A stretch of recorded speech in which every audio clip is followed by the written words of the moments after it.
Baruch Hashem. E se nós, né, fizermos uma techuvá plena nesse dia, com as nossas confissões, e nesse momento dessa conexão, nós podemos fazer todo aquele caminhão de areia se tornar em caminhões de luz. Então, a gente pode pegar todas aquelas clipat, aquelas clipot, aquelas negatividades, aquelas averot, e transformar em luz. E isso é muito maravilhoso. Porque além de você ser perdoado, você ainda ganha bônus. Baruch Hashem. E assim é o Eterno. Então, a gente vai então passar para a segunda conexão, que vai ser pela manhã. Lembre-se, de manhã você vai se levantar, você vai fazer Netilat bem restrito. Vai pegar um pouco de água, derramar sobre as suas unhas, porque é o lugar que realmente é onde fica as clipotas da noite. Então, você vai, só nas unhas, você vai fazer ali o ritual. Joga aqui, joga aqui, joga aqui, joga aqui, joga aqui, joga aqui. Mexe nos dedos, levanta a mão, fala brá, enxuga a mão, limpa. Não lava a boca, não escova os dentes, não passa água no rosto, não toca na água mais, durante todo o dia. Certo? Depois aqui, se vai estar me permitir, antes de acabar o vídeo, eu vou falar um pouco sobre, lá no grupo, a irmã, uma irmã postou para a gente um rabino ensinando uma cabalá, como diminuir a fome, diminuir a sede, né? Mas é a questão da sede, o cansaço, através de tomar um último copo d'água, fazendo um movimento com a água, com o copo, e falando palavras, convocando a Shefrot, tomando os goles aos poucos, 9 goles de água. Lá no grupo tem um vídeo passo a passo, dá para compreender bem como é que faz. Faça. Quando chegar ali, porque tá para acender as velas de Yom HaPurim, acho que 5h20, eu coloquei lá no grupo, vou olhar novamente, acho que 5h22, mais ou menos. Então, às 17h22, aqui na minha cidade, na Bahia, vocês têm que olhar na cidade de vocês, certo? Então, assim, 1 hora antes, faça o ritual da água, para que você fique mais tranquilo durante o jejum. Baruch Hashem. Então, pela manhã, a gente vai novamente ter a conexão, né, com a Torá, e dessa vez a gente vai ler a Parashat Haremot, que está em Vaikra 16, e como que começa essa Parashat. Vou ler aqui para os irmãos. E Adonai falou a Moshe, depois de morrerem os 2 filhos de Harão, quando se aproximaram diante do Eterno e morreram. Olha só como que começa a Parashat de Yom Kippur. Então, nós temos que lembrar, como eu falei no outro vídeo, em Yom HaPurim, um dia especial, onde o sumo sacerdote podia entrar no lugar santo. E se esse sacerdote, né, esse sumo sacerdote, Kohen Gadol, ele não tivesse em techuvá verdadeira, ele tivesse com o ego despontando, o faraózinho despontando, o que acontecia com ele? Morria, só ficava os ossos. Ele era amarrado até, ele já entrava com corrente nele. Se ele tinha alguns sinos assim na barra da roupa, se ele não se movimentasse, fizesse barulho nos sinos lá dentro dos Kadosh Kadoshim, os outros sacerdotes puxavam ele para fora e só vinha só o cambão de osso enrolado na roupa. Então, porque ele recitava o nome sagrado lá dentro, né? Então, quando ele falava o nome sagrado e ele estava com ego, então vinha o castigo. Porque a presença divina era muito forte ali. Era literal ali. A voz do Eterno soava entre os querubins na tampa da arca. Né? Então, hoje em dia, nós não temos tanta proximidade com o divino, e mesmo assim, não é recomendado falar o nome sagrado. Inclusive, eu não posso ensinar ele aqui para vocês por conta disso, porque talvez alguém se aventure a falar e possa acontecer algo ruim. Mas, voltando à questão da morte, né? Então, você vai chegar perto do Eterno, tem que chegar como? Tem que chegar sem o ego. O que é o ego? Falamos um pouco no outro vídeo, deu o exemplo do faraó. Um homem totalmente avesso ao Eterno. O Eterno falava, o Eterno mostrava, o Eterno agia, e ele fazia o quê? Tampava os ouvidos, fazia de conta que não estava vendo. Para mim, tá, eu nem conheço esse Deus. Tipo assim, a coisa está acontecendo. O filho dele era primogênito, ele tinha um filho primogênito, tinha sido avisado, vai acontecer a morte. Ele foi dormir tranquilo em sua cama, sabendo que o Eterno cumpriu as 9 pragas anteriores. E ele foi dormir. Um blasfemo, um herege. Por isso nós temos que ter muito cuidado essa questão de fingir que o Eterno, entendeu? Não podemos fazer isso. Então, Yom Kippurim, chegue lá como temente ao Eterno, sabendo que Ele é a luz criadora de tudo.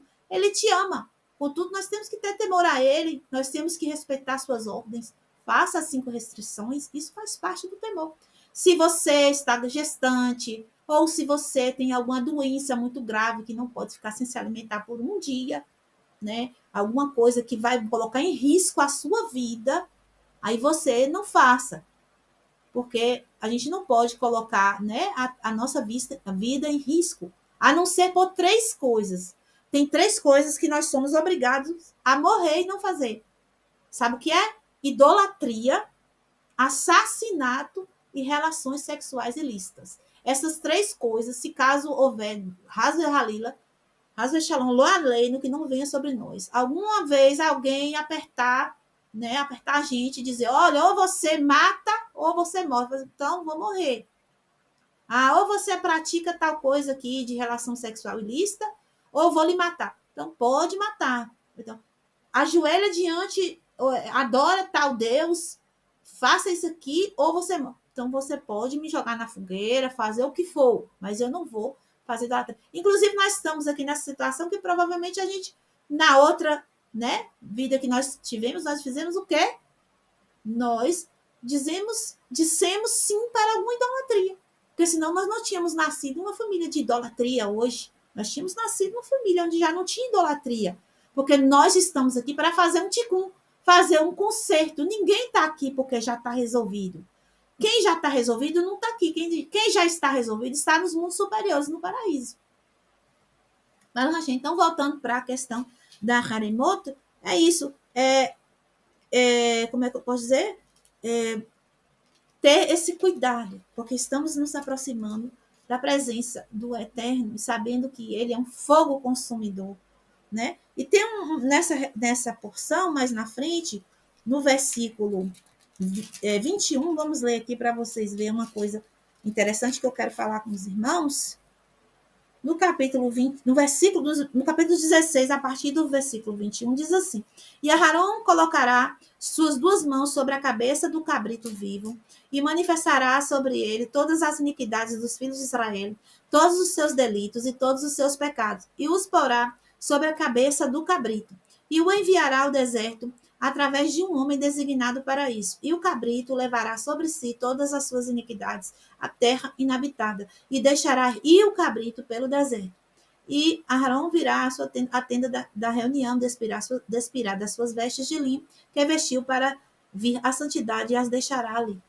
Olha só, muito interessante essa questão. Além dele fazer, né, o sacrifício de um cabrito, degolar, né, pegar o sangue lá na arca, fazer todo um processo de aspergir, né, de confessar, falar o nome do Eterno, pedir perdão por ele mesmo, pedir perdão por sua família, pedir perdão por todo o povo, né?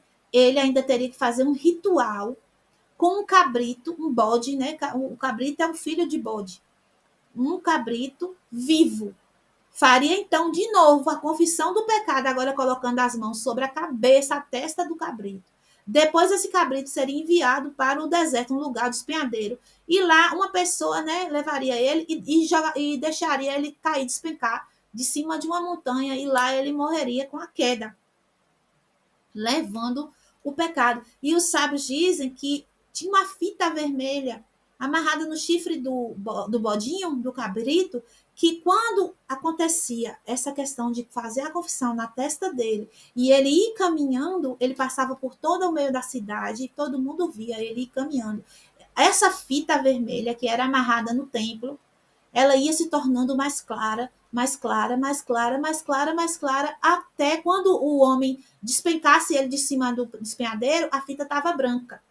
Isso era um sinal. E esse homem segurava a fita e ele caía de lá de cima. E o homem ficava com a fita branca, para mostrar que o pecado foi perdoado. Acontecia isso. Agora, por que esse bode, né? A gente precisa saber por que desse bode. Eu não vou poder falar o nome do bode aqui, o original, porque, primeiro, está de noite, a gente não deve falar o nome dessas entidades muito fortes de noite, que elas podem causar mal para a gente. Mas eu vou falar como está na Torá o nome dele, eu vou falar só uma parte e depois a outra parte, para os irmãos compreenderem. No início de todas as coisas, meus irmãos, antes do Eterno criar os homens, né, existiu uma discussão, vamos botar assim, entre os anjos e o Eterno, no sentido de os anjos chegaram para o Eterno e falaram assim: não crie os homens. O Eterno falou: não, eu vou criar os homens, eles são a coroa da migração. A minha, como eu posso dizer, o meu desejo era criar os homens desde o início. Só que os anjos disseram para o Eterno: o Senhor criar os homens, eles vão destruir sua criação. Eles não vão adorar o Senhor como a gente, porque a gente tem a consciência que o Senhor é tudo. Eles não, eles vão estar, né, com a consciência baixa, eles vão fazer pecados, eles vão destruir tudo, eles vão acabar. Por quê? Por que, que eles estavam falando isso para o Eterno? Porque onde eles vivem, meus irmãos, no Olam Emet, ou seja, no mundo espiritual, no mundo da verdade, lá não existe tempo. Lá corre passado, presente e futuro, tudo junto. Quando alguém que está lá olha para aqui para baixo, ele vê eu antes, vê eu agora e vê eu depois. Já vê praticamente tudo. É claro que não vê o futuro muito claro, porque a pessoa pode ter várias escolhas, né? Que essa questão do livre-arbítrio. Só que o livre-arbítrio ele não é tão livre assim. A gente tem livre-arbítrio? Tem. Mas como é o nosso livre-arbítrio? Ele é restrito a duas escolhas, ou o bem ou o mal. Não tem como eu ficar escolhendo um pouco de bem e mais mal, ou mais mal e bem. Não. Ou eu escolho o caminho da vida, que é a Torá, que é a verdade, que é o eterno, né? Que leva até o eterno direto, ou eu escolho a morte, que vai me desconectar com o eterno. Não tem outro caminho, não tem outra escolha. Então, só são duas escolhas. Então, não tem assim um leque, né, de opções. Nosso livre-arbítrio, ele existe, mas ele é restrito, certo? E tem muita coisa que o Eterno controla, que não deixa nós estamos tão livres assim. Por quê? Porque senão o mundo desmancha. Se o Eterno deixar tudo na nossa mão, todas as escolhas abertas à nossa mão, ele não tiver o controle no final das coisas, é como os anjos falou, tudo seria destruído. O Eterno falou: não, eu vou criar eles, vai dar certo sim, eles vão voltar para mim ter chuva, entendeu? E eu vou criar os homens porque eles são o meu desejo primordial. Então, os anjos quiseram fazer parte disso. Por isso que o Eterno falou: e façamos o homem conforme a nossa imagem e a nossa semelhança. Esse façamos o homem, ele está incluindo os malachim, os anjos. Por quê? Porque assim os anjos também iam fazer parte. Agora vem o segredo. Como que os anjos fazem parte? Eles fazem parte sendo um tribunal, policiais, juízes, para monitorar a nossa vida. Ou seja, o Eterno falou: vou criar eles e vocês vão cuidar deles. Vocês vão monitorar eles. Vocês vão fazer essa questão de tomar conta, fazer como se fosse um sistema, né? Onde o homem faz e vai ter o quê? Um ganho ou uma perda. Dependendo do que o homem praticar, assim ele colherá. Então, os anjos, eles formaram então um tribunal. A partir daí iniciou-se então a criação do homem nessas condições. Por isso que nós estamos passando por julgamentos agora.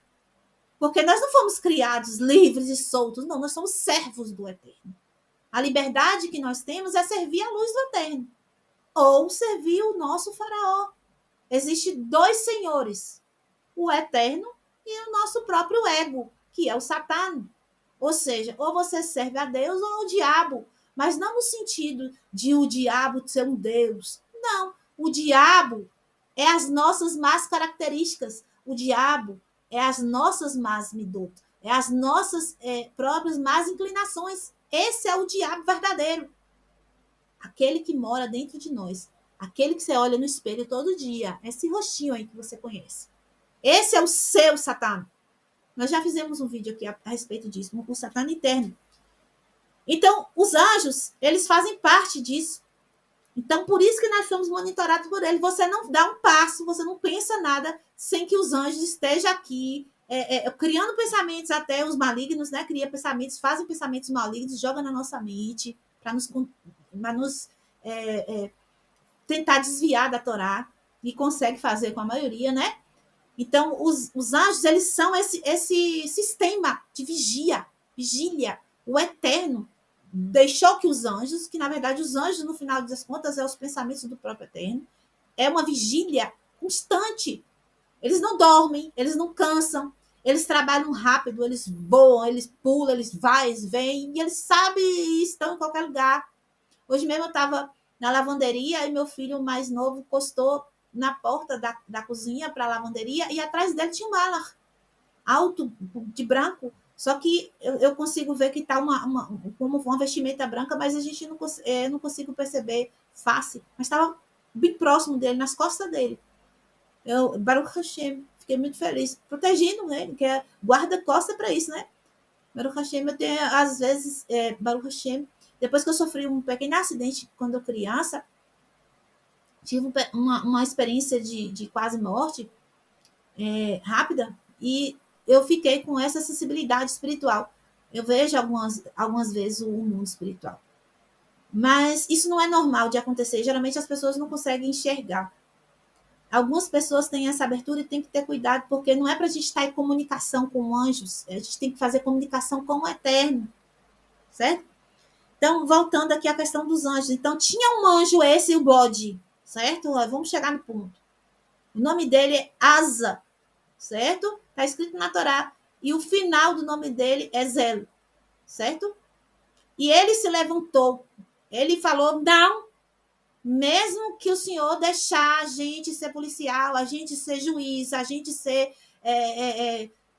como é que eu posso dizer, vigia deles, para fazer esse sistema de punição, se eles merecerem, eles não podem ficar lá fazendo pecado, e depois de um tempo, porque o Senhor é misericordioso, o Senhor vai dar para eles lá o ano inteiro para poder fazer uma punição, vai diminuir a punição deles. Então, isso não está justo, não está certo.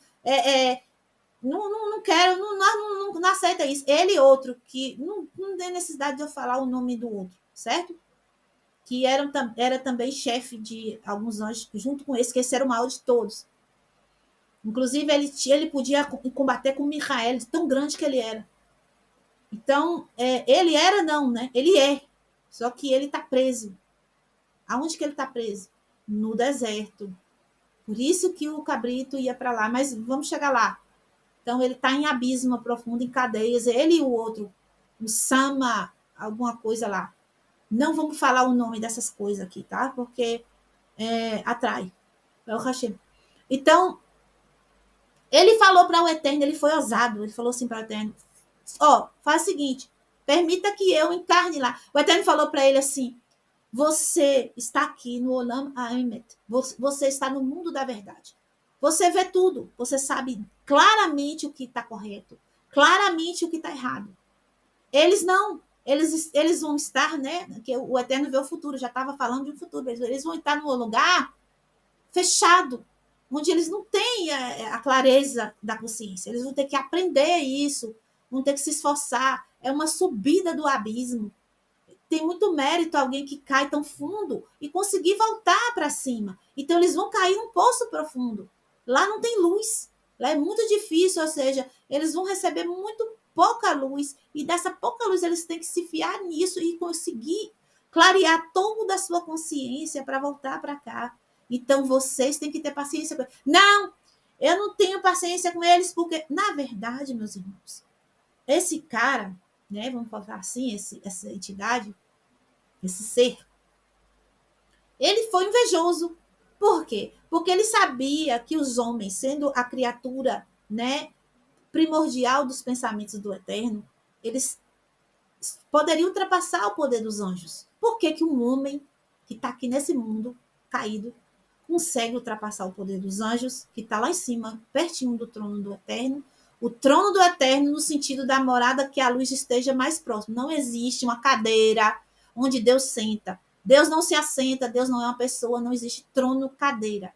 quando a gente fala trono, quer dizer onde ele está mais próximo dos anjos lá em cima, onde sua presença fica mais perto dos anjos. Porque nem os anjos veem o eterno. Ninguém vê Deus, certo?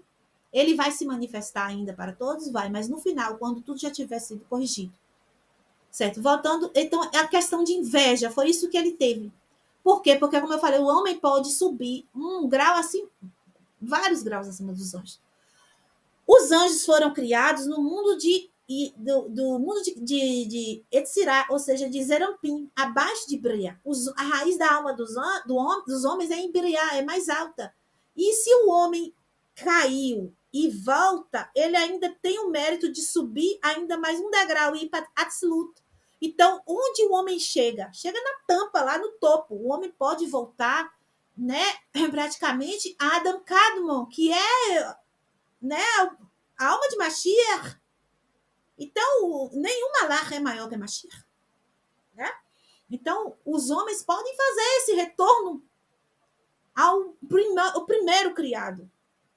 Por isso, aconteceu essa coisa. E ele disse o seguinte, olha, vou fazer o seguinte. Então, o senhor deixa eu ir lá. Porque quando eu estiver lá, eu vou agir da forma correta e mostrar para o senhor e para eles que tem como servir o senhor, não machucar, não fazer transgressão. Porque, na verdade, eles fazem corpo mole. E aí o Eterno falou, então pode ir, você e ele, o outro que eu falei. Então desceram. E vieram. E aí na Torá aparece um código lá. E quando os filhos de Elohim, os filhos de Deus, viram as filhas dos homens, né? E tiveram com elas filhos e nasceram gigantes. Aquela passagem ali, meus irmãos, existe muita coisa por trás desses códigos. Eu não vou falar muito aqui, porque senão o vídeo vai ficar 2 horas. Mas, no final das contas, né? Então, esse ser, ele fez um pecado muito grave quando ele veio, porque ele misturou as raças. Ele fez pior do que Adão. E quando ele mistura as raças, ele não só mistura as raças, ele ensina coisas do céu, segredos do céu, feitiçarias, no caso assim, né? Que quando você faz de uma maneira errada, o que é certo, que é uma coisa para ser sagrado, se torna feitiçaria, uma coisa que era para ser uma grandeza, espiritualidade de milagre, se torna uma coisa errada, feitiçaria, mágica, né? Ele ensinou várias coisas, como as mulheres seduzir os homens, ele ensinou aborto, né? Ele ensinou coisas horríveis que os homens não sabiam, ele ensinou como matar, eles ensinaram como fazer facas, espadas. Então, a partir deles, quando eles chegaram aqui, não é que eles vieram com má intenção, não, mas quando eles chegaram aqui, olha, eu falei hoje com a irmã o seguinte, do tamanho que a luz se revela, revela-se também uma sombra, do mesmo tamanho. Então, eles eram muito elevados. Ele era o maior de todos, eu falei para vocês. Então, quando ele chegou aqui, ele tinha muita elevação, muita luz. Só que esse mundo caído, a sombra que ele criou, ou seja, o Satã que revestiu ele, porque ele teve que ser revestido de ouro de couro. E quando o couro revestiu ele, era um couro muito duro, no sentido de ser um faraó muito difícil. Ele era um faraó muito difícil, um ego muito grande, ou seja, ele tinha muita elevação, então ele teve um Satã muito grande. Então, quanto mais a gente aprende a Torá, quanto mais a gente começa a se elevar, a gente vai lutar lutas mais difíceis. Porque quanto mais se revela a luz, maior é a sombra. Ah, então eu vou parar de revelar a luz da terra. Não, porque aí você vai estar o quê? Rejeitando a luz, blasfemando. Não tem saída, meus irmãos. Na verdade, a gente tem que lutar essa guerra e vencer. E quanto mais você aprende, mais também você vai ter o quê? Capacidade de vencer. Né? Então, eles fizeram coisas horríveis. Estou aqui contando por cima. Coisas horríveis, do tipo de criar essas situações. A mulher ia casar, por exemplo, eles exigiam ter a primeira noite com aquela mulher. Eles roubavam a mulher, estupravam a mulher e devolviam para o marido, toda arrasada. E quando essa mulher, que já vinha grávida, né, paria, como era mistura, o que acontecia? A criança não nascia de parto normal. Ela nascia, como era muito grande, tinha que ser cesáreo. Então, não tinha como fazer o cesáreo natural, porque a gravidez era muito rápida. A criança pulava para fora da barriga da mãe, rasgava, matava a mãe, saía de dentro da mãe como um monstro de dentro da mãe. E eles cresciam muito e eles começaram a comer carne. Não comia-se carne até aquele momento, então eles começaram a comer carne. Primeiro começaram a comer peixes. E os peixes, como é uma carne muito leve, eles passaram a comer os animais. E os homens começaram a ter fome, porque eles estavam comendo, né, do gado que dava o leite, estava comendo os animais da terra, tudo. Os homens não tinham como trabalhar, os animais não estavam sendo satisfazendo a eles. Eles eram muito grandes. Eles não eram gigantes, que nem eu falar, tinha 3 metros. Não, meus irmãos. Tinha 40, 50, 100, 200, porque um homem antigamente, no tempo de Adão, só um fêmur tinha 150 metros. Certo? E o gigante. Então, esquece esse negócio de dinossauro comer homem. Era homem que comia dinossauro. Entendeu? Isso é conversa fiada. O Eterno jamais ia fazer animais que ia ser predadores dos homens. Os homens que eram os predadores dos animais. O homem é que reina, meus irmãos. Hoje, quem está reinando os animais. Mas quando Deus criou tudo, o homem era que dominava tudo. Então, esses monstros que é chamado de gigante na Bíblia, eles começaram a comer os homens, começaram a comer as pessoas. Começou um inferno. Os homens já não estavam voltados para Deus há muito tempo, né?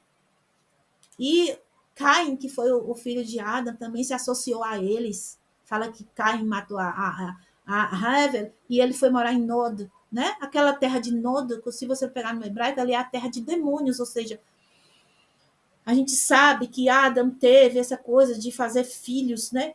É muita coisa. Baruch Hashem. No final das contas, vamos resumir aqui. Esse bode, ele é, né? Não estou dizendo que ele é o único, mas ele é um causador de muitos aberrações. Ele é um dos grandes transgressores. E como ele é um transgressor, um grande transgressor, né? Depois de Adão ter feito o que fez, ele também fez piorar a situação muito. Ele também, né, participa do ritual de Yom Kippurim, né? Então, hoje nós não temos mais essa questão, porque não temos mais o templo, né? Mas nós temos que ter a consciência, porque nós vamos ler a conexão com a Torá, para termos essa consciência. Esse Malach, ele está preso. Ele não morreu, porque não morre, né? Sabe? O Eterno tem o que vai fazer com eles no final. Quando o homem conseguir, porque o Eterno está esperando aquilo que o Eterno conversou com ele. Eles vão voltar em Techuvá.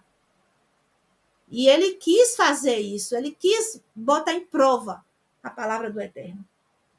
Então, no final de tudo, na redenção dos homens, provavelmente o Eterno vai fazer o julgamento final deles, que está em Apocalipse, dizendo que esses malach estão presos para o juízo, né? Eles vão ser castigados, um castigo final, Baruch Hashem, que é o quê? Ser espatifado, né? A gente sabe que ali já era um ensaio. O bodinho, né, o cabritinho, se espatifava no despenhadeiro, provavelmente já uma alusão ao que vai acontecer com o bode verdadeiro, aquele que começou essa palhaçada toda.